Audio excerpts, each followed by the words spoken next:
Praise the Lord. आप सबों को स्वागत है हमारे चैनल ऑट्स ऑफ मन्ना में। सही में प्रियो, वो परमेश्वर अद्भुत है, महान है। मिलाप गीत में जैसा लिखा गया है 3:22 में, हम मिट नहीं गए, ये उसकी महाकरुणा का फल है।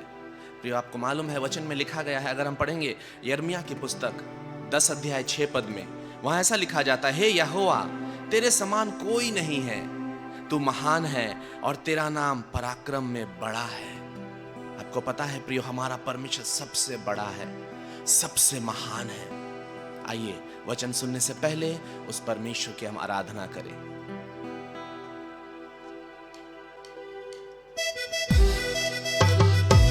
आप जब अपने स्थान में इस चैनल को देख रहे हैं, जरूर से आप ताली बजाते हुए उस परमेश्वर की आराधना कीजिए प्रियो, और कहिए, सही में प्रभु तू सबसे महान है और तू सबसे बड़ा है।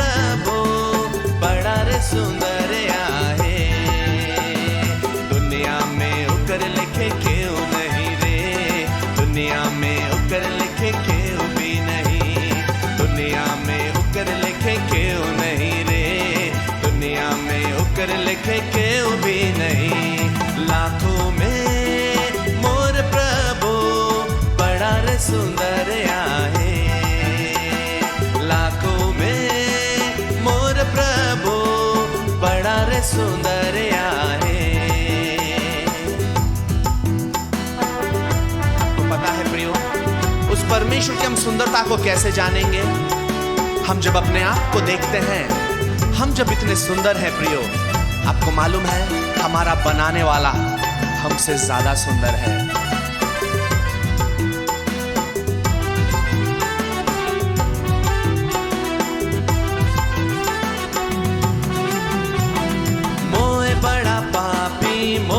के प्यार करला, नया जीवन देलक उद्धार करला, नया जीवन देलक उद्धार करला।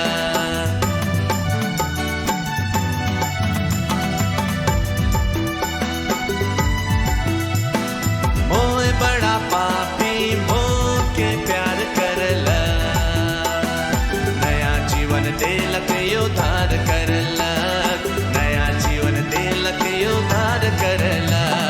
लाखों में मोर प्रभु बड़ा रे सुंदर आहे, लाखों में मोर प्रभु बड़ा रे सुंदर आहे। दुनिया में उकर लिखे क्यों नहीं रे, दुनिया में उकर लिखे क्यों भी नहीं, दुनिया में उकर लिखे क्यों नहीं रे, दुनिया में उकर लिखे क्यों भी नहीं। लाखों में मोर प्रभु बड़ा रे सुंदर आहे, लाखों में मोर प्रभु बड़ा रे सुंदर आहे। निश्चित तौर से प्रियो, वो परमेश्वर अद्भुत है और वो हम सबों से बेशुमार मोहब्बत करता है।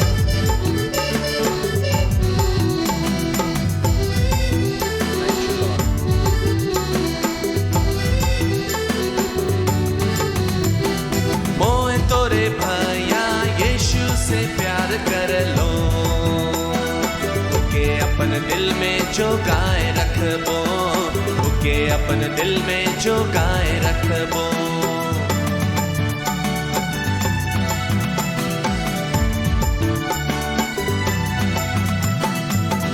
तोरे बहन यीशु से प्यार कर लो, ओके अपन दिल में जोगाए रखबो, ओके अपन दिल में जोगाए रखबो।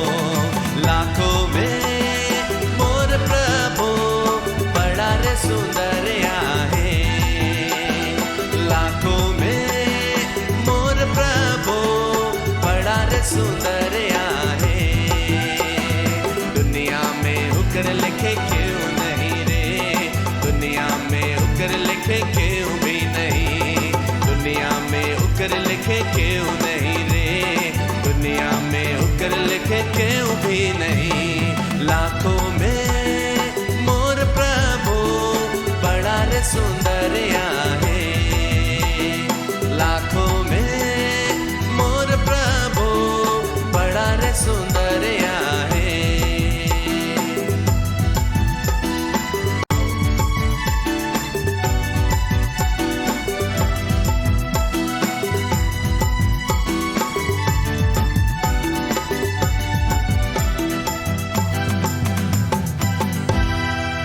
प्रिय, हम सब प्रार्थना करें।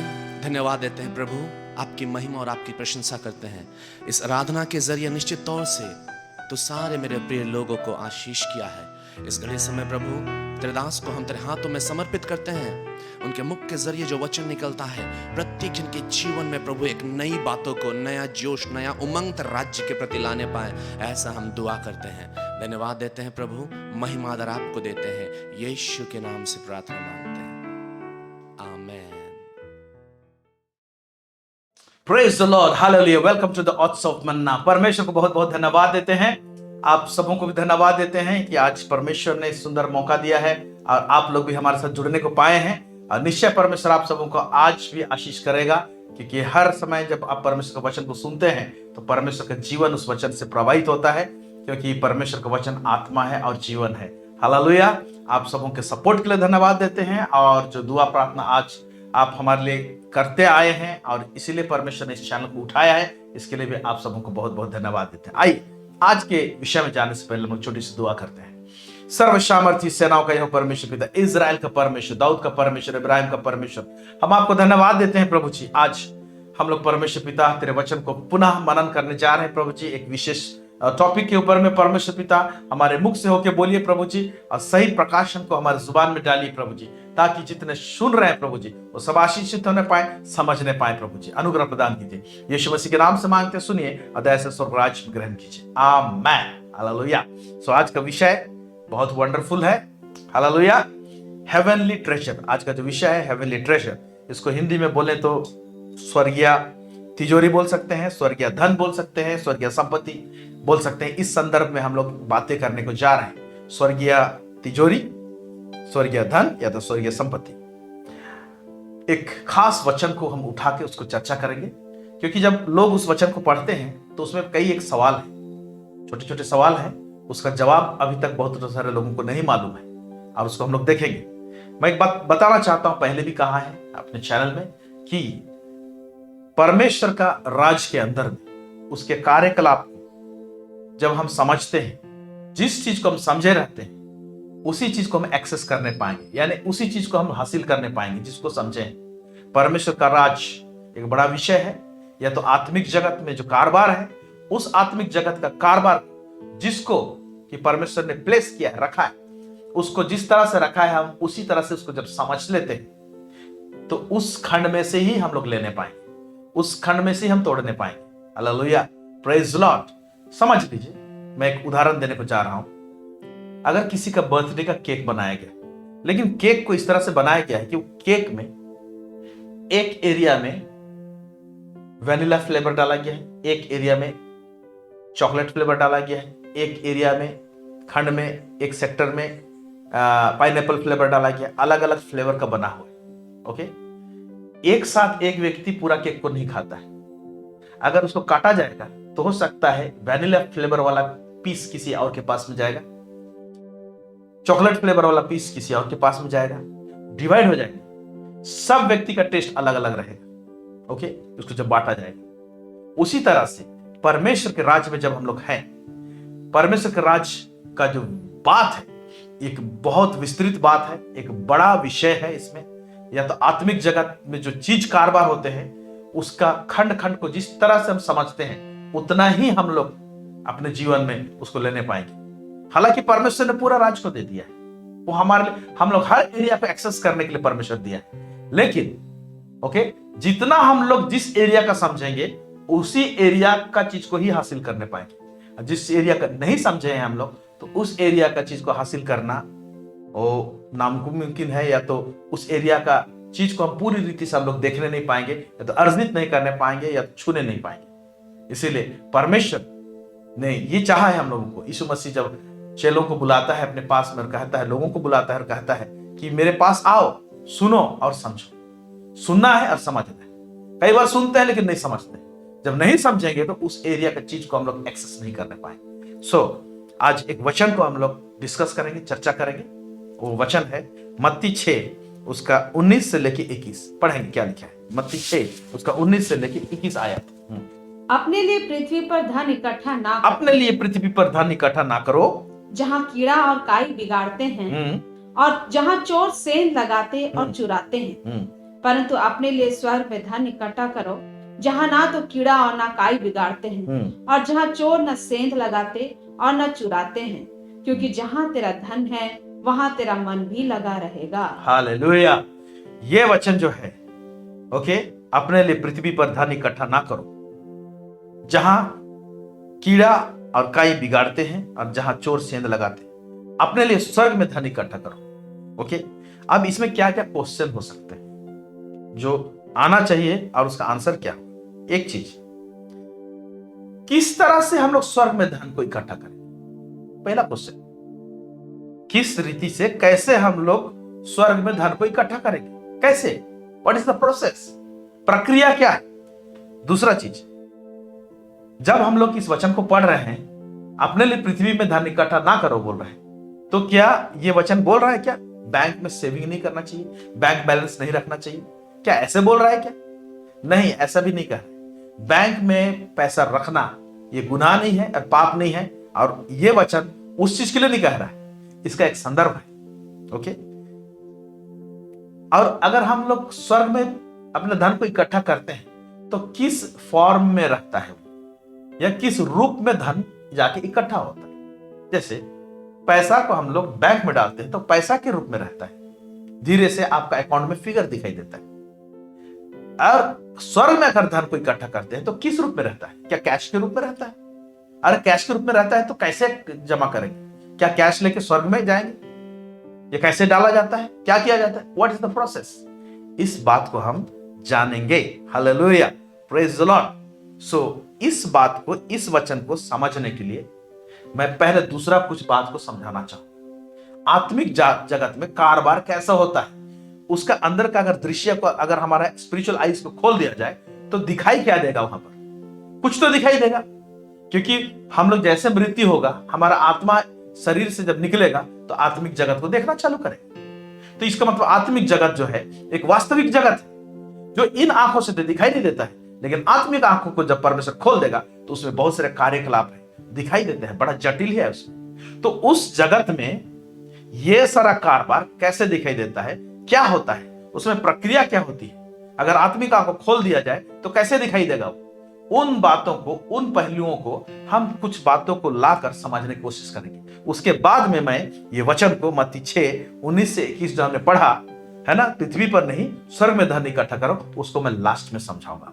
अभी कुछ बातों को स्वर्गीय जगत में, आत्मिक जगत में कारोबार कैसे होता है, क्या होता है, उसको थोड़ा सा एक एक करके स्टेप बाय स्टेप हम समझने की कोशिश करेंगे। इसमें मैं डिटेल्स में नहीं जा रहा हूं, जितना आप समझने पाएंगे उतना मैं बता रहा हूं। डिटेल्स में जाने से बहुत सारी चीज हो सकता है आपके सर के ऊपर से निकल जाएगा। ओके, क्योंकि वचन में है ना बहुत सारे कठिन चीज है, पौलुस भी बहुत सारे कठिन चीज लिखे हैं, जो लोग हजम करने पाते हैं उनके लिए हड्डी मांस दिया जाता है। लेकिन मैं इस पहलू को, इस बात को बहुत सरलता से आप लोगों के बीच में लाने की कोशिश किया हूं। हम लोग पढ़ेंगे उत्पत्ति उसका 4 से लेके 5 आयत तक। यहाँ पर क्या लिखता है, आइए देखते हैं। और हाबिल भी अपने भेड़ बकरियों के कई एक पहलौठे बच्चे भेंट चढ़ाने ले आया और उनकी चर्बी भेंट चढ़ाई। तब यहोवा ने हाबिल और उसकी भेंट को तो ग्रहण किया, परंतु कैन और उसकी भेंट को उसने ग्रहण ना किया। तब कैन अति क्रोधित हुआ और उसके मुंह पर उदासी छा गई। यहाँ पर देखते हैं हम लोग पूरा 4 अध्याय में हम लोग देखते हैं उत्पत्ति का। ओके, जब पाप आ चुका था, हम लोग कैन और हाबिल जो आदम के बेटे हैं, इनको परमेश्वर के सम्मुख में भेंट चढ़ाते हुए देखते हैं। एक जमीन का उपज को लेकर आता है और भेड़ बकरियों में से एक जन लेकर आता है। ओके, दोनों लेकर आते हैं। यहां पर साफ साफ एक चीज कहा गया है, परंतु कैन और उसके भेंट को उसने ग्रहण नहीं किया। हाबिल और उसके भेंट को परमेश्वर ने ग्रहण किया, कैन और उसके भेंट को परमेश्वर ने ग्रहण नहीं किया। और कैन का जो भेंट ग्रहण नहीं किया गया, इस बात को कैन ने जाना। अब सवाल पैदा होता है, कभी नहीं पूछते इस सवाल को कि उसका भेंट ग्रहण नहीं हुआ, उसको कैसे जाना। उस समय बलिदान चढ़ाते थे, वेदी बनाते थे, उसमें अन्न बलि डाल देते थे, आग लगा देते थे, आग जलती थी, ओके, धुआं उठता था, भेड़ बकरी को जला देते थे, बलिदान करके धुआं उठता था। तो यहां पर हुआ क्या है? हाबिल का कैसे पता चला कि हाबिल का को ग्रहण किया परमेश्वर? चलिए हाबिल का छोड़िए, कैन को कैसे पता चला कि उसका भेंट ग्रहण नहीं किया गया? और बोलता है, और तब कैन अपने अति क्रोधित भी हुआ, उसको रिएक्ट करता है कि मेरा भेंट को ग्रहण नहीं किया। अभी कुछ लिखा हुआ नहीं, साइलेंट है, लेकिन कुछ नीचे जाके देखेंगे तो कुछ आंसर आपको मिल सकता है। लेकिन इनिशियली यहां पर कैसे पता चला होगा? एक तो परमेश्वर का आवाज आया, परमेश्वर ने कहा होगा, कैन तुमको और तुम्हारा भेंट को मैं ग्रहण नहीं करता। सिंपल ढंग से बात करें तो वो परमेश्वर का आवाज को सुना, ये सिंपल तरीके से। या हो सकता है कि रात को जब सोया होगा, उस समय में कुछ ड्रीम्स देखा होगा कि उसका भेंट ग्रहण किया नहीं जा रहा, उस ड्रीम्स के द्वारा से। या तो विजन कुछ देखा होगा जिसमें कि उसका भेंट को ग्रहण किया नहीं जा रहा। कुछ भी पहलू हो सकते हैं। लेकिन जब कैन ने जाना कि उसका भेंट, उसको और उसका भेंट को ग्रहण नहीं किया गया, यहां पर एक पॉइंट है जो चीज की हमको भी गंभीरता से लेने की बात है। हमको क्या पता चलता है कि परमेश्वर ने मेरे भेंट को ग्रहण किया है कि नहीं किया है? तो यहां पर जाके हम लोग असमंजस में पड़ते हैं और ये देखते हैं, हम परमेश्वर को तो दे दिए, हमने दशमांश दे दिया, हम भेंट दे दिए, हम ऑफरिंग दे दिए, हम दान कर दिए, ये कर दिए, है कि नहीं? लेकिन क्या हमारा भेंट ग्रहण किया गया है कि नहीं? कुछ तो आंकड़ा होगा ना, कुछ तो बात होगा ना कि भाई हमारा भेंट ग्रहण किया गया कि नहीं किया गया। इसको सोचिएगा जरूर, एक क्वेश्चन के रूप में डाल रहा हूं और जानने की आवश्यकता है। Hallelujah, praise the Lord. फारिसी शास्त्री लोग सोचते थे, वो लोग दशमांश देते थे तो दशमांश के से परमेश्वर बहुत खुश हो जाता था। लेकिन फारिसी शास्त्री लोग को कहा है, तुम लोग दशमांश देते हो, पुदीना का देते हो, फल मूल का देते हो, वगैरह वगैरह सब कुछ देते हो, लेकिन तुमने न्याय और परमेश्वर के प्रेम को टाल देते हो। दशमांश देते अच्छा बात है, लेकिन तुम लोग न्याय को क्यों टाल देते हो? परमेश्वर का प्रेम को क्यों टाल देते हो? ये भी करते और वो भी करते बोलता है। तो देखिए कैसे झांसा खाते थे वो लोग। ओके, तो हमारे साथ में से झांसा नहीं होना चाहिए। Hallelujah, praise God. इब्रानी 11 उसका 4 आयत यहां पर देखते हैं, पढ़ेंगे हम लोग क्या लिखा है। इब्रानी 11 उसका 4 आयत। मैं उस बात को बता रहा हूं कि आत्मिक जगत में भेंटों को लेके क्या होता है, धीरे धीरे घुसेंगे अंदर। हाँ, विश्वास ही से हाबिल ने कैन से उत्तम बलिदान परमेश्वर के लिए चढ़ाया। पहला वचन पढ़े, उसमें कैन का को ग्रहण नहीं किया, उसमें हम लोग देखे ध्यान। अब हाबिल जो दिया था उसके विषय में एक्सप्लेन किया गया है। तो विश्वास ही से हाबिल ने कैन से उत्तम बलिदान परमेश्वर के लिए चढ़ाया और उसके द्वारा उसने धर्मी होने की गवाही भी दी गई, क्योंकि परमेश्वर ने उसके भेंटों के विषय में गवाही दी और उसी के द्वारा वह अपने मरने पर भी अब तक बातें करता है। यह बहुत ही गंभीर विषय है। हम नया नियम में देखने पा रहे हैं।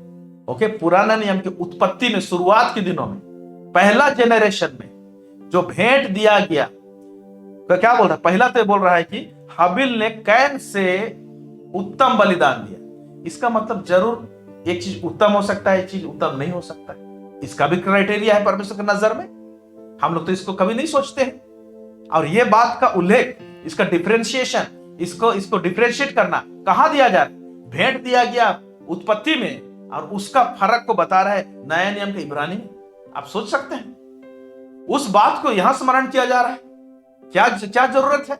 यानी भेंट देने वाली बात, या परमेश्वर के पास में बलिदान चढ़ाते हैं, भेंट करते हैं, ऑफरिंग देते हैं, जो भी करते हैं परमेश्वर के राज के लिए, यह बात एक गंभीर विषय है। ओके, फिर वहां पर लिखा हुआ है कि उस भेंट के द्वारा, वो भेंट क्या करता है? उसी के द्वारा वह मरने पर भी अब तक बातें करता है। जो व्यक्ति भेंट चढ़ाया वो मर गया, लेकिन उसका भेंट अब तक बातें करता है। मतलब इब्रानी का पुस्तक तक यीशु मसीह के पैदा हो जाने के बाद यीशु मसीह खुद बलिदान चढ़ गया क्रूस में, उसके बाद भी उस समय का उसका भेंट क्या बात करते हैं। Hallelujah, praise the Lord. सोचने वाली बात है, यानी परमेश्वर के सम्मुख हम कुछ लाते हैं, भेंट चढ़ाते हैं, इसका एक अलग विषय है जो कि बातें करता है, जिसमें एक आवाज है जो स्पीक है ना, हाँ वो बातें करता है। Hallelujah, praise God. तो परमेश्वर के पास में क्या क्राइटेरिया है आत्मिक जगत में कि एक बलिदान उत्तम है और एक बलिदान उत्तम नहीं हुआ। फिर हाबिल ने चढ़ाया जो उत्तम बलिदान चढ़ाया बोला है। हालेलुया। फिर देखिए यहां पर लूका 21 अध्याय उसका 1 से लेकर 4 आयत, यहां पर देखिए क्या बोल रहा है। ये सारे नए नियम की बातें हैं। फिर उसने आंख उठाकर धनवानों को अपना अपना दान भंडार में डालते देखा। यीशु मसीह मंदिर में खड़ा है और जो किस तरह से लोग भेंट चढ़ा रहे हैं, डाल रहे हैं, उसको देख रहा है कि कैसे कर रहे हैं। क्या आज नहीं देखता है? आज भी देखता है, देखेंगे। हाँ। उसने एक कंगाल विधवा को भी उसमें 2 दमड़ियां डालते देखा। तब उसने कहा, मैं तुमसे सच कहता हूँ कि इस कंगाल विधवा ने सबसे बढ़कर डाला है। इस कंगाल विधवा ने 2 दमड़ी डाला। 2 दमड़ी को क्या बोल रहा है? सबसे ज्यादा। इसका मतलब एक फिगर जो होता है ना, फिगर परमेश्वर को नहीं हिलाता। पहले एक स्थिति परिस्थिति में जो देते हैं, जिस अंदाज से देते हैं, वो परमेश्वर को हिलाता है। Praise the Lord. फिगर अपना जगह में है, उसका भी एक बात है, लेकिन यहां पर देखिए 2 दमड़ी धनवानों से ज्यादा कैसे हो गया? किस कंडीशन में दिया गया? क्या कंडीशन था देखेंगे। क्योंकि उन सब ने अपनी अपनी बढ़ती में से दान में कुछ डाला है, परंतु इसने अपनी घटी में से अपनी सारी जीविका डाल दी है। घटी में से देने का टाइम में जो दिल में अगर प्यार रहता है, ये परमेश्वर को छू लेता है। घटी के टाइम में हर्ष से जब देते हैं हम लोग, ये परमेश्वर को छू लेता है। ओके, फिगर कितना भी बड़ा, उससे कोई लेना देना नहीं, लेकिन घटी का टाइम में हम परमेश्वर के लिए करते हैं। ओके, देख रहे हैं? तो आत्मिक जगत में परमेश्वर का आंकड़ा क्या को उत्तम बलिदान है, क्या को ग्रहण कर रहा है, क्या को नहीं कर रहा है, क्या को बड़ा बोल रहा है, क्या चीज परमेश्वर को छू रहा है। कितना गंभीर विषय है और कितना इंपॉर्टेंट बात है। Praise the Lord. और आज भी हम परमेश्वर के राज्य में कुछ ना कुछ करते रहते हैं, तो हमारा विषय भी परमेश्वर के सामने एक आंकड़ा का विषय होता है। परमेश्वर के सामने एक एनालिसिस का विषय बनता है। इसने कैसे दिया, क्यों दिया है, क्यों लाया है। Hallelujah, praise God. ओके, और एक नजरिया को देखते हैं, या तो और एक अंदाज को देखते हैं, या तो एक अलग एंगल को देखते हैं आत्मिक जगत में, और कैसे कैसे क्या क्या सब होता है। हालेलुया। ओके, पढ़ेंगे हम लोग उत्पत्ति का पुस्तक उसका 8 उसका 20 से लेके 21 आयत तक। ओके। तब नूह ने यहोवा के लिए एक वेदी बनाई। ये जल प्रलय खत्म हो गया और सब जीव जंतु बच गए हैं, और उस जहाज से, पानी जहाज से नूह उतर रहा है, उसके बाद का घटना है। ओके, पढ़ेंगे। और सब शुद्ध पशुओं और सब शुद्ध पक्षियों में से कुछ कुछ लेकर वेदी पर होम बलि चढ़ाया। इस पर यहोवा ने सुखदायक सुगंध पाकर, यहाँ पर देखिए, इस पर यहोवा ने सुखदायक सुगंध पाकर सोचा। अभी देखिए, जब वेदी में चढ़ाया गया, उसका धुआं उठ रहा है, उसका सुगंध तो कुछ होगा ना।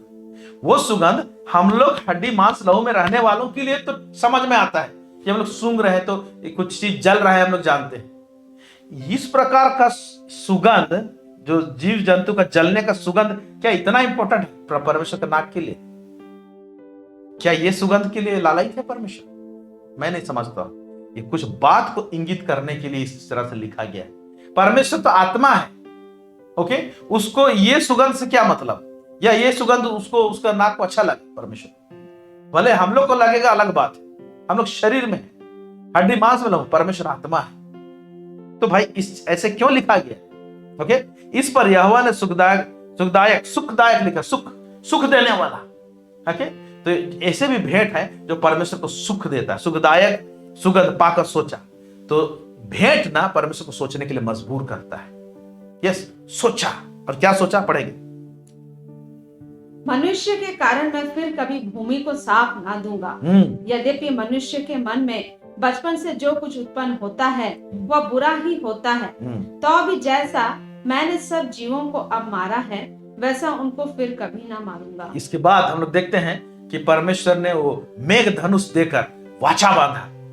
तो जब कभी भी मेघ धनुष देखिएगा तो ये वाचा को याद कीजिएगा। ओके, मेघ धनुष दिखाया और वाचा बांधा कि मैं ऐसे जल प्रलय करके अब किसी कभी नहीं मारूंगा। तो एक बात जान लीजिए, परमेश्वर इस पृथ्वी को जल प्रलय से कभी नहीं मारेगा। हालेलुया। बोलते हैं ना, अंटार्कटिका का पानी बह रहा है, जो ग्लेशियर सब है, बर्फ सब है, पिघल रहा है और पूरा पृथ्वी डूब जाएगा पानी में। कभी नहीं डूबेगा, क्योंकि परमेश्वर ने यहां कहा है। Hallelujah, praise God.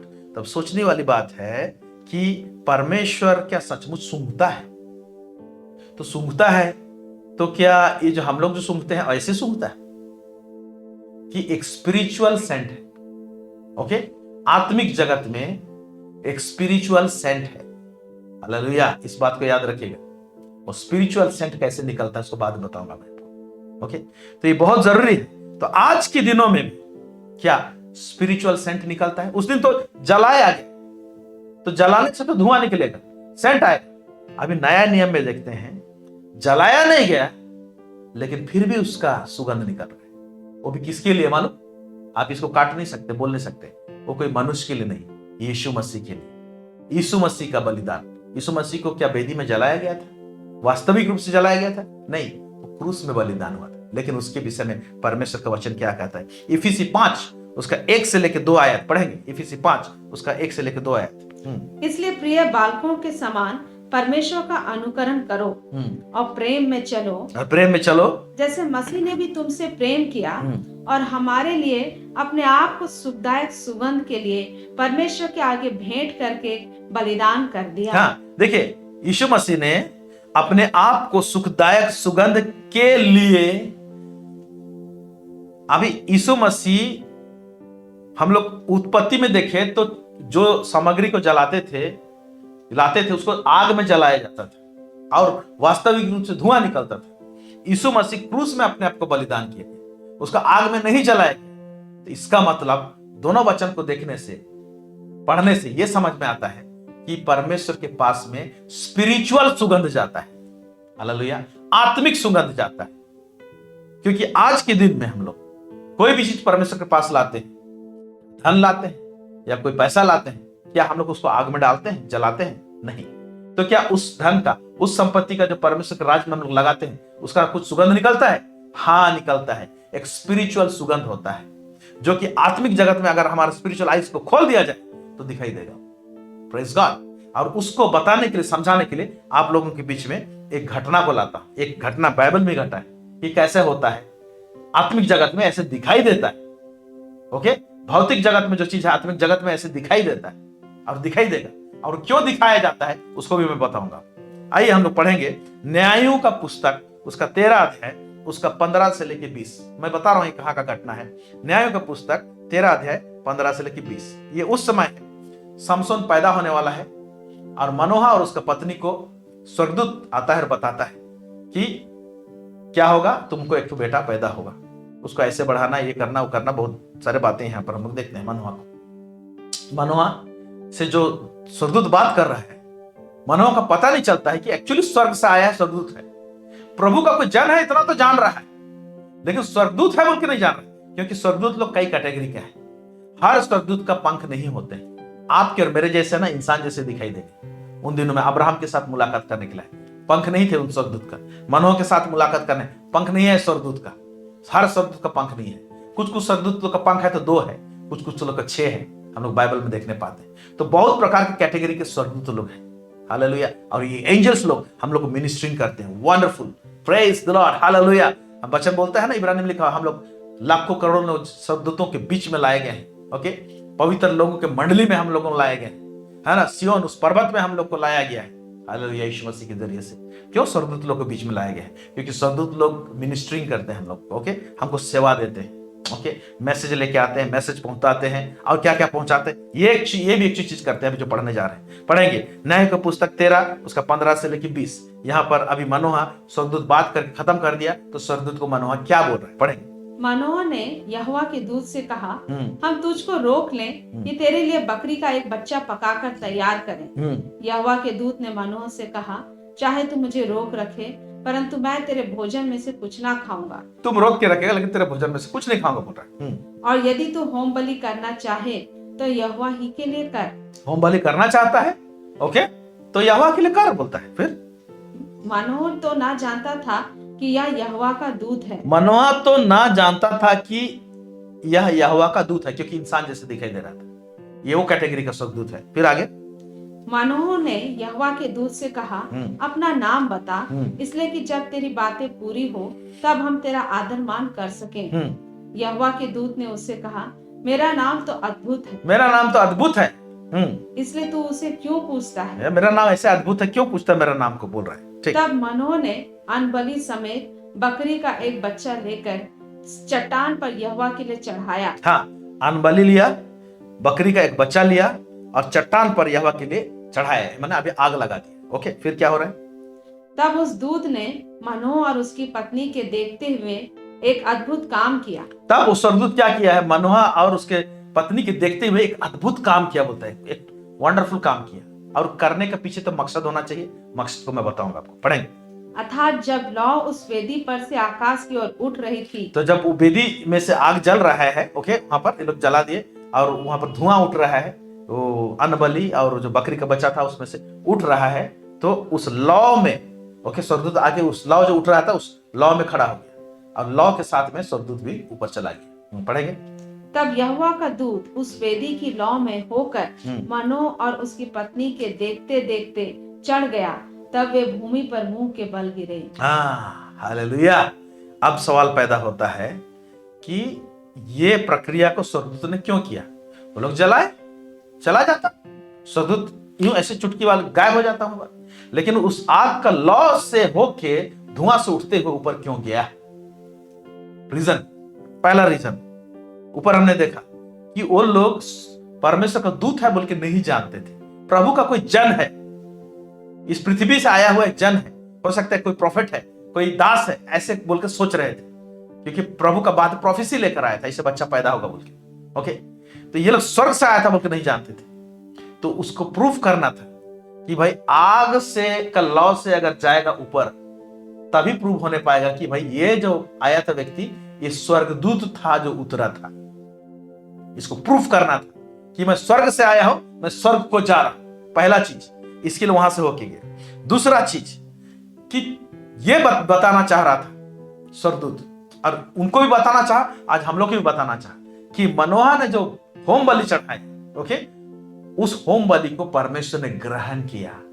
ओके, तो जब वहां से जब धुआं उठ रहा था तो उस धुआं के साथ जो सेंट होता है, फिजिकल सेंट होता है, ओके, और मैं कहूंगा स्वर्गदूत तो स्पिरिचुअल है, ओके, इसलिए उसका जो स्पिरिचुअल भाग जो है, स्पिरिचुअल सेंट है, उसको स्पिरिचुअल व्यक्ति ले सकता है, या तो एक आत्मिक जगत का दुनिया का व्यक्ति ले सकता है, वो स्वर्गदूत है। वो क्या किया? उसका स्पिरिचुअल सेंट को, जिसको परमेश्वर सूंघता है, हमने ऊपर में देखा, उसको लेकर गया परमेश्वर के पास और बताया, क्योंकि स्वर्गदूत लोग ना बहुत बिजी रहते हैं। डॉक्टर डीजेस दिनाकरन कई बार स्वर्ग का अंतर्दृष्टि एक पुस्तक है, उसमें बताया है, और हम पावर मिनिस्ट्री गए थे तो उसमें बताया, यीशु मसीह सिंहासन में विराजमान रहते हैं, बोलता है। कई बार देखा है इस चीज को, स्वर्ग का जो कार्यकलाप कैसे होता है, अपने आंखों से आत्मिक दर्शन में उसने देखा है। यीशु मसीह स्वर्ग में विराजमान रहते हैं और लाखों करोड़ स्वर्गदूत उसके लेफ्ट और राइट साइड में ऐसे परमेश्वर के सामने या तो यीशु मसीह के सामने रहते हैं। और परमेश्वर क्या करता है ना, या तो यीशु मसीह को किसी को इंस्ट्रक्शन देना होता है, स्वर्गदूत को काम में लगाना होता है, ओके, तो वो क्या करता है ना, बोल के नहीं करता है, उसका यीशु मसीह का आंख बातें करती है, उसकी नजरें बातें करती है, उसके नजर से वो क्या बोलना चाहता है ना, स्वर्गदूत लोग जान जाते हैं। लेफ्ट एक बार ऐसे देखेगा, एक ही साथ में लाखों स्वर्गदूत लोगों को मैसेज चला जाएगा, फिर लेफ्ट ऐसे देखेगा, राइट ऐसे देखेगा, ऐसे एक साइड देखेगा, तो अपना लाखों स्वर्गदूत लोग अपना अपना मैसेज यीशु मसीह के नजर से ले लेते हैं, बोलता है। उसकी आंखें बातें करती है, हालेलुया, बोलने का जरूरत नहीं है। स्वर्ग में जो चीज सोचते हैं ना वो आवाज होता है, बोलते हैं, ओके, स्वर्ग में मुंह चलाने की जरूरत नहीं है, आप जो सोचेंगे ना वो गूंजेगा। Praise God. खैर वो बहुत सारे बातें हैं, वो बहुत सारे लोगों को समझ में भी नहीं आएगा। एनीवे, सो क्योंकि परमेश्वर ने हमारे विचारों को पढ़ता है, इसीलिए विचार वहां पर आवाज होते हैं। आमीन। लिखा हुआ है दानियल के पुस्तक में, जब दानियल ने सोचा कि प्रार्थना करूंगा, सब जिस दिन तुमने सोचा, लिखा हुआ है, उसी दिन तेरा प्रार्थना सुन लिया गया। मतलब सोचने में, सोच जो है स्वर्ग में आवाज है। Praise God, hallelujah. तो यहाँ पर हम लोग देखने पा रहे हैं कि स्वर्गदूत जो है ना, यहाँ पर ये उसका स्पिरिचुअल सेंट को लेके परमेश्वर के पास में गया। ये दो चीज के लिए आग से होके गया। ओके, तो अब इस चीज को फिजिकली क्यों दिखाना चाह, कि ये दिखाना चाह परमेश्वर और हम लोग को बताना चाह रहा है। अगर ये लिखा हुआ नहीं रहता तो हम लोग नहीं जानते हैं कि आत्मिक जगत में स्वर्गदूत लोगों का कार्यकलाप कैसे रहता है, एक भेंट को लेके। ओके, उन दिनों में जलाते थे और उसका सेंट जो स्पिरिचुअल सेंट रहता था उसको स्वर्गदूत लेके जाते हैं परमेश्वर के पास और परमेश्वर उसको सूंघता है और विचार करता है, सोचता है। Praise the Lord. लेकिन आज की इस दुनिया में, आज जब हम लोग भेंट को नहीं जलाते हैं, चर्च में का वेदी में डालते हैं हम लोग, इसको जलाने की आवश्यकता नहीं है। चाहे कई बार होता है, लोग खेतीहार लोग क्या करते हैं, अपना फल मूल लेकर आते हैं, वेदी में चढ़ा देते हैं। नया खाने में हम लोग वेदी में चढ़ाते हैं, कोई धान को चढ़ा देता है, गांव एरिया में ऐसे चढ़ाया जाता है। ओके, किसी का आलू प्याज टमाटर हुआ, एक बस्ता ला के डाल दिया, ऐसे चढ़ाया जाता है। कुछ लोग पैसा के रूप में कन्वर्ट करके डालते हैं, कुछ भी करते हैं, लेकिन जलाते नहीं, क्योंकि जलाने का प्रक्रिया नहीं रहा। हालेलुया। ओके, सो जब हम लोग सबको देते हैं परमेश्वर के सामने, तो इसका एक स्पिरिचुअल सेंट है, आत्मिक सुगंध है। उस सुगंध को आज भी स्वर्गदूत लोग परमेश्वर के पास में लेके जाते हैं। ये काम होता है। तो स्वर्गदूत लोग स्वर्ग से उतरते हैं, चढ़ते हैं, उतरते चढ़ते हैं, जिसको याकूब देखता है कि लंबा सीढ़ी लगा हुआ है पृथ्वी से लेकर स्वर्ग तक, और स्वर्गदूत लोग चढ़ रहे हैं, उतर रहे हैं, चढ़ रहे हैं, उतर रहे हैं। क्या कर रहे हैं? नीचे से प्रार्थना को लेके जाते हैं, नीचे से स्पिरिचुअल सेंट सबको लेके जाते हैं, नीचे से मैसेज को लेके जाते हैं, ऊपर से मैसेज को लेकर आते हैं। ये स्वर्गदूत लोगों का काम है। ये प्रक्रिया बहुत बिजी रहते हैं स्वर्गदूत लोग, जल्दी जल्दी सब काम करते रहते हैं, दिन भर लगा हुआ रहता है। Praise the Lord. Wonderful God है हमारा परमेश्वर कि हम लोग ऐसे आत्मिक माहौल में हम लोग रहते हैं। आमेन। सो आत्मिक जगत में ये कार्यकलाप होता है। ओके, और तीसरा कारण है कि प्रभु ये आत्मिक जगत में ऐसे कार्यकलाप को दिखाता है। क्यों? क्योंकि और उस आत्मिक जगत में एक नेगेटिव फोर्स है, जो है शैतान और उसके एंजल्स, यानी शैतान और दुष्ट आत्मा। ओके, अंधकार की आत्मा। अंधकार की आत्मा आत्मिक जगत में सेंट जो जाता है ना, उसको दिखाई देता है उनको। ओके, धुआं जो उठता है आत्मिक जगत में से दिखाई देता है। इससे उनको पता चलता है कि परमेश्वर ने किसके भेंट को ग्रहण किया। जब ग्रहण किया तो परमेश्वर क्या हरकत कर रहा है वो भी वो लोग को समझ में आता है, दुष्ट आत्माओं को। भले ही ये हमारे लिए इंपॉर्टेंट ना हो, कई बार लगता है, लेकिन आत्मिक जगत में दुष्ट आत्मा लोग आत्मिक जगत का चीज को, कारोबार को लोग देखते हैं कि किस तरह से कारोबार हो रहा है। हालेलुया। क्या मेरे बात को समझ रहे हैं? एक गंभीर बात है। हम लोग ना ऊपर अपना आत्मिक जीवन को या तो हमारे विश्वासी जीवन को काटते हैं, लेकिन आत्मिक जीवन में पर्दे के पीछे बहुत सारे चीज होते हैं जिसको जानने की आवश्यकता है। ओके, जब हम लोग जानते हैं तो हमारा जो कार्यकलाप, हमारा स्टेप करना, हमारा कदम बढ़ाना ना उसी तरीके से होता है। Amen. Praise the Lord. Hallelujah. आइए, ओके, इस वचन को अभी हम लोग बेहतर रीति से समझे। कौन सा? जो कि मत्ती 6। तो ये आत्मिक जगत में जब भेंट चढ़ाते हैं तो इस प्रकार का कारोबार सब होता है। ओके, तो मत्ती 6 उसका 19 से 21 हमने देखा। और अपने लिए पृथ्वी पर धन इकट्ठा ना करो, जहां कीड़ा और काई बिगाड़ते हैं और जहां चोर सेंध लगाती हैं और चुराते हैं, परंतु अपने लिए स्वर्ग में धन इकट्ठा करो। ये वाला बात को अभी हम समझने की कोशिश करते हैं। अब सवाल पैदा होता है, जब पृथ्वी में धन इकट्ठा करना होता है, या तो जमा करना होता है या तो डिपॉजिट करना होता है धन को, आमतौर में हम लोग बैंक जाते हैं हमारा कैश लेकर, गोल्ड जाते हैं बैंक का लॉकर में डालने के लिए, रखने के लिए। बैंक में लॉकर वगैरह सब रहता है, गोल्ड सब रखने के लिए, डायमंड सब रखने, ज्वेलरी रखने के लिए। कैश में डालना होता है तो कैश काउंटर में जाते हैं, बैंक में डिपॉजिट करते हैं, तो वो पैसा बैंक में जाता है। ओके, पृथ्वी में जमा करने वाला बात होता है वो। अब स्वर्ग में जमा करेंगे तो स्वर्ग में जमा करेंगे तो कौन सा काउंटर में डालेंगे भाई पैसा, और कैसे डालेंगे? उसका भी तो काउंटर होना चाहिए। तो पृथ्वी का काउंटर जो है वो क्या है, कैसा है? सिंपल। पृथ्वी का काउंटर, एक धनी व्यक्ति यीशु मसीह के पास में आया और कहा, हे गुरु, अनंत जीवन पाने के लिए मैं क्या करूं? तो उसने कहा, यीशु मसीह ने कहा कि तुम आज्ञाओं को जानते हो, व्यवस्था को जानते हो, चोरी मत करना, बेविचार मत करना, अपने माता पिता का आज्ञा करना, पालन करो, ये सब करो, बोलता है यीशु मसीह। तो वो जवान व्यक्ति कहता है, वो धनी व्यक्ति कहता है कि ये सब तो मैं लड़कपन से मानते आया। तब यीशु मसीह उसको जवाब देता है। क्या जवाब देता है? मत्ती 19 उसके 21 से लेके 22। इसमें आपका आंसर है स्वर्ग में धन इकट्ठा करने वाला बात। पढ़ेंगे। यीशु ने उससे कहा, यदि तू सिद्ध होना चाहता है तो यदि तू सिद्ध होना चाहता है तो जा, अपना माल बेचकर कंगालों को दे अपना माल बेचकर कंगालों को दे और तुझे स्वर्ग में धन मिलेगा। रुक जाइए, इसको अंडरलाइन कीजिए। ये कर तो तुझे स्वर्ग में धन मिलेगा। स्वर्ग में धन मिलेगा यानी तुम ये करोगे तो स्वर्ग में डिपॉजिट हो जाएगा। वाह, वंडरफुल। ये एक पहलू को बताएं। ओके, फिर क्या कहता है? और आकर मेरे पीछे हो ले। और आकर मेरे पीछे हो ले। ओके, डिपॉजिट करना है स्वर्ग में ना, तो उसका प्रक्रिया है रिलीज करो। हमारे धन को क्या करना पड़ेगा? रिलीज करना होगा। मैं ये भी नहीं बोल रहा हूं कि आप सेविंग अकाउंट में पैसा मत रखिए, सेविंग करना है, सेविंग करना चाहिए। ओके, उसके पीछे भी अच्छा मकसद होना चाहिए सेविंग करने के लिए। ओके, खैर उस सेविंग वाला मैटर कभी और बात करेंगे। लेकिन यहां पर है जब हम लोग रिलीज करते हैं, फिर परंतु वह जवान यह बात सुनकर उदास होकर चला गया क्योंकि वह बहुत धनी था। तो उसने अपना धन को स्वर्ग में डिपॉजिट नहीं किया, भाग गया वहां से। तो अब सवाल पैदा होता है, स्वर्ग में जमा करने का काउंटर क्या क्या है? काउंटर है, अनाथ को आप सेवा देते हैं अपने धन के द्वारा से, एक विधवा को सेवा देते हैं, एक गरीब को सेवा देते हैं।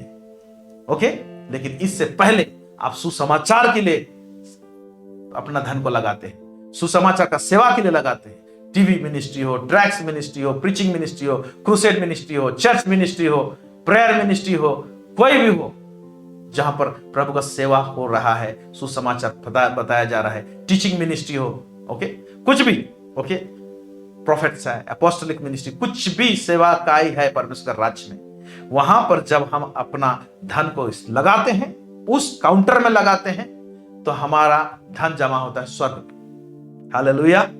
लेकिन एक सवाल पैदा होता है, स्वर्ग में क्या कौन सा आकार में रहता है? धन तो यहां लगाए, जैसे बैंक में पैसा देते हैं तो बैंक पैसा ही रूप में बैंक में रहता है, सिर्फ आपका स्टेटमेंट में एक फिगर डाल देते हैं, फिर आपको जब कैश निकालते हैं तो कैश फिर निकाल सकते हैं उसको। लेकिन जब हम लोग परमेश्वर के राज्य में धन को लगाते हैं तो कौन सा रूप में, कौन सा फॉर्म में स्वर्ग में डिपॉजिट होता है, उसको भी तो जानना चाहिए। ओके, जैसे आप गोल्ड को कैश में कन्वर्ट कर सकते हैं बेचकर, या तो कैश से गोल्ड खरीद सकते हैं, गोल्ड को कैश बना सकते हैं और कैश को गोल्ड बना सकते हैं। रूप चेंज हो रहा है। उसी तरह से हम परमेश्वर के राज्य में जब हमारा धन को लगाते हैं तो रूप चेंज होता है और परमेश्वर के पास में स्वर्ग में जमा होता है। तो कौन सा रूप में जमा होता है, आइए उसको देखते हैं हम लोग। Wonderful, hallelujah. प्रेरितों का काम उसका 10 उसका 1 से लेकर 4 यहां पर क्या लिखता है? कैसरिया में कुर्नेलियुस नाम का एक मनुष्य था जो इतालियानी नामक पलटन का सूबेदार था। कुर्नेलियुस एक व्यक्ति है जो इतालियन नामक पलटन का सूबेदार था और ये अन्य जाति में से है। और हम देखते हैं इसके साथ में क्या हो रहा है।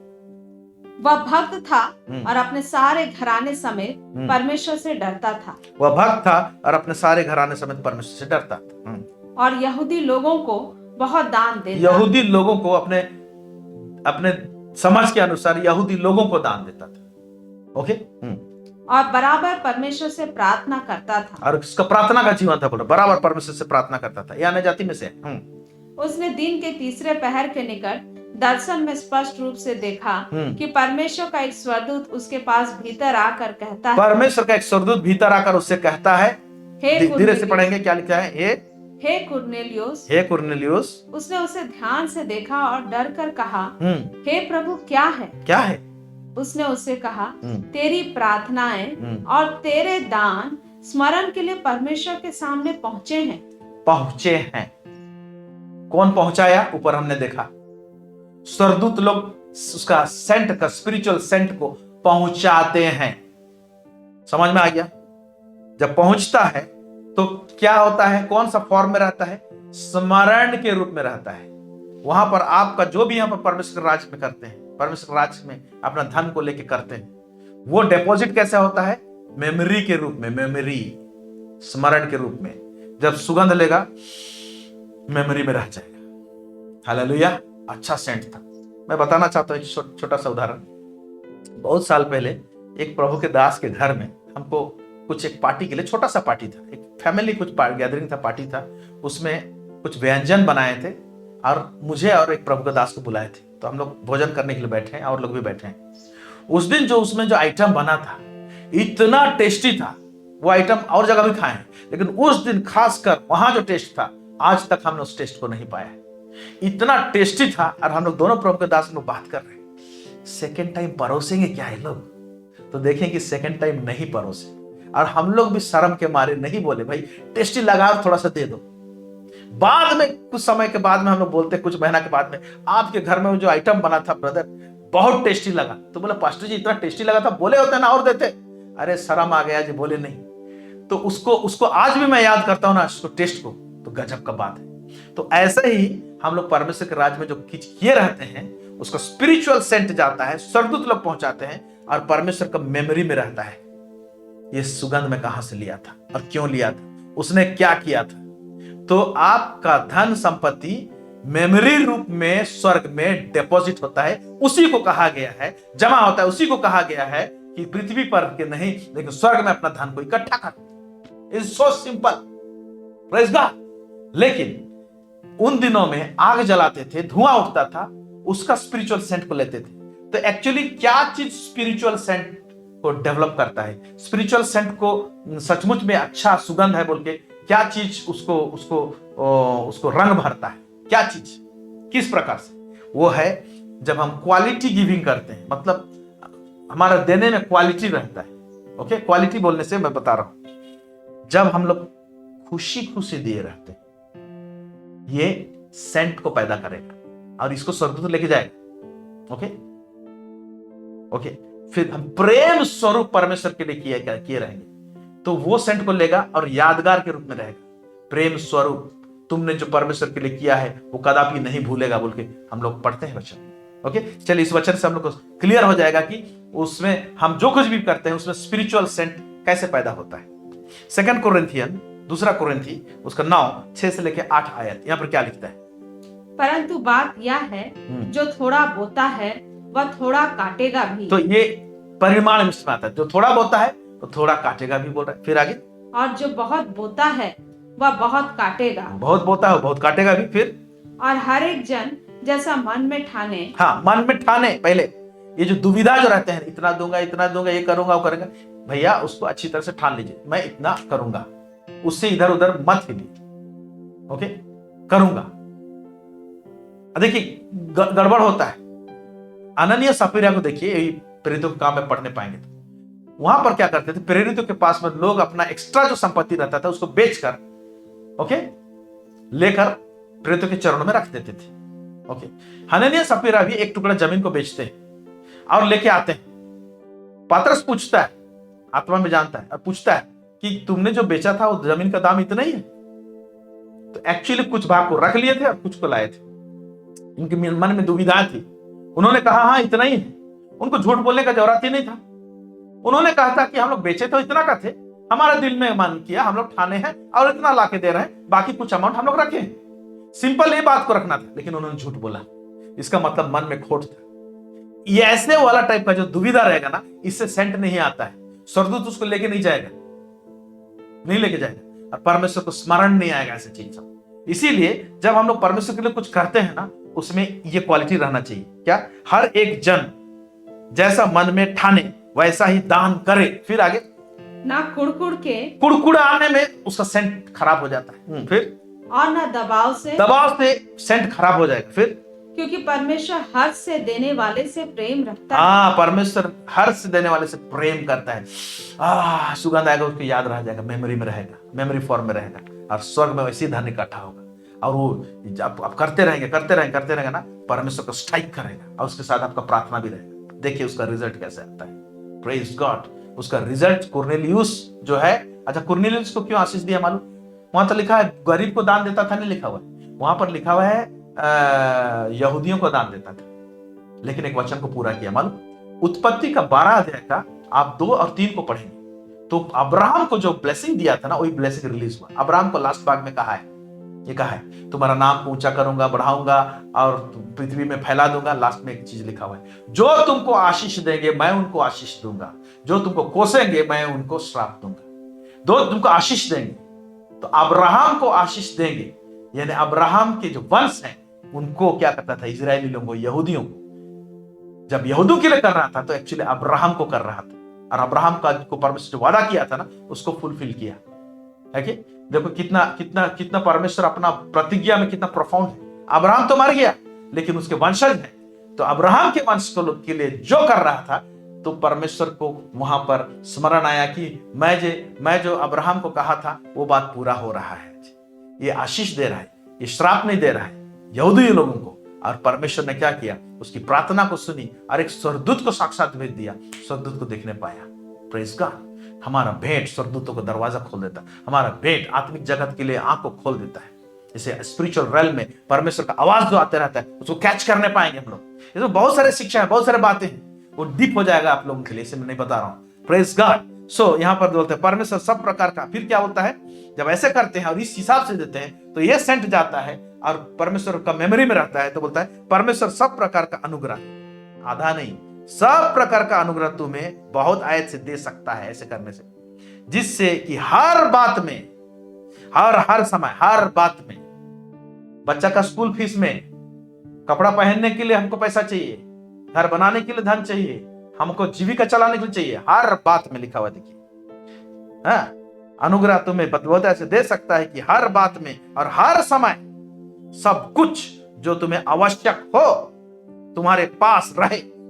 आवश्यक हो सब कुछ, हर समय का बात बोला है, तुम्हारे पास रहे, और हर एक भले काम के लिए तुम्हारे पास बहुत कुछ हो, जोड़ भी दिया है। तुम्हारा अपना जरूरत को भी पूरा करेगा और भले काम करने के लिए परमेश्वर बीज भी दिए रहेगा कि तुम भला काम को जारी रखे रहो।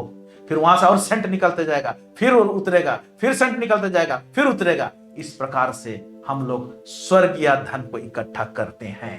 Praise God. मैं समझ रहा हूं कि आप समझने पाए हैं और बेहतर रीति से समझने पाए हैं। इसमें और भी बातें सब है सीखने समझने के लिए, लेकिन ऐसा लगता है कि वो सब ज्यादा हो जाएगा आप लोगों के लिए।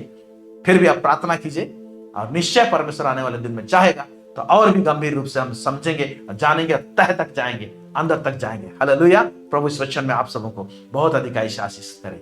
थैंक यू सो मच हमारे साथ जुड़ने के लिए। आइए प्रार्थना करते हैं।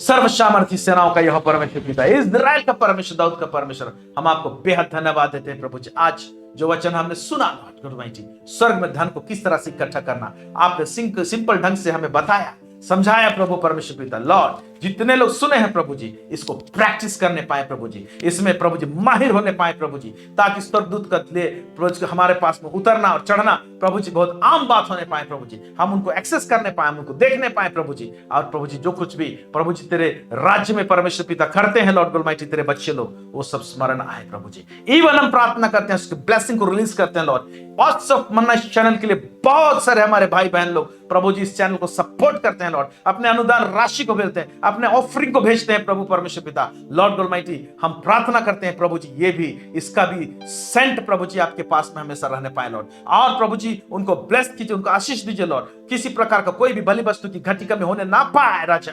हम प्रार्थना करते हैं इस चैनल के साथ में जुड़े हुए लोग, और प्रभु जी जो लोग पार्टनर हैं प्रभु परमेश्वर पिता लॉर्ड ऑलमाइटी, उनको किसी भली वस्तु की घटी कमी ना हो, हर समय पर्याप्त रूप से हर सब कुछ रहने पाए। है कोई हेल्थ इश्यूज है प्रभु जी, वो सब यीशु मसीह के नाम से दूर होने पाए। किसी प्रकार का फाइनेंशियल क्राइसिस दबाने की कोशिश कर रही है प्रभु जी, वो सब यीशु के नाम से डिस्ट्रॉय हो जाए, और प्रभु जी भरपूरी रहने पाए हर एक के घर और परिवार में प्रभु जी। सब बातों में आपको महिमा और गौरव देते हैं लॉर्ड, यीशु मसीह के नाम से मांगते हैं, सुनिए अदय से स्वर्ग राज्य में ग्रहण कीजिए। आमेन, आमेन, आमेन। धन्यवाद, धन्यवाद, धन्यवाद हमारे साथ जुड़ने के लिए। आप वेट कीजिए, आने वाले दिन में और भी बहुत सारी बातों का आप लोगों के बीच में लाया जाएगा। God bless you.